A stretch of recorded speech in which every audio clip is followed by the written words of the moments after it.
Mmesoma and the owner of these results. I went to JAMB portal to print these results, and this is what they gave me. This is the result here.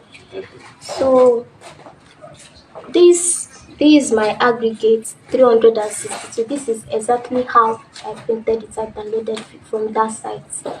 So they now saying that I forged my results is what I don't know, and I'm traumatized that they accused me of forging my own results because I am not capable of this forging results. This is the evidence. Okay, they say that I forged my results.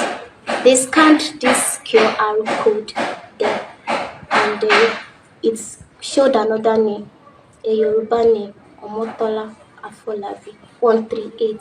And that same person that got 138, they checked again, the person got 338.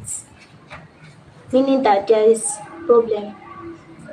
There is problem somewhere.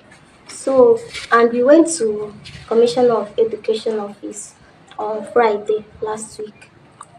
My principal and the educational secretary of Anglican Girls Secondary School, or Anglican Diocese. So we went there. We showed all these results to Commission of Education, both this one and the SMS they sent to me.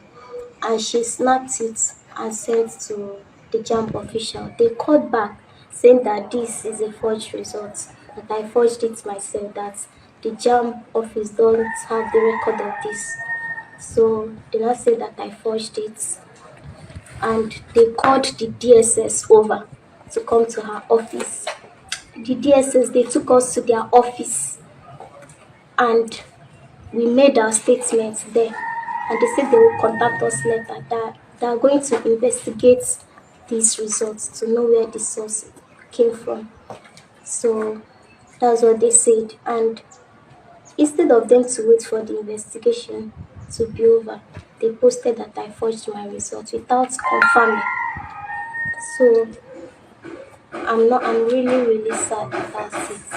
And it's not that since my nursery school have been taken first, I'm a brilliant girl. It's not that I'm an illiterate person that will go and forge her results because I'm not intelligent to impress people.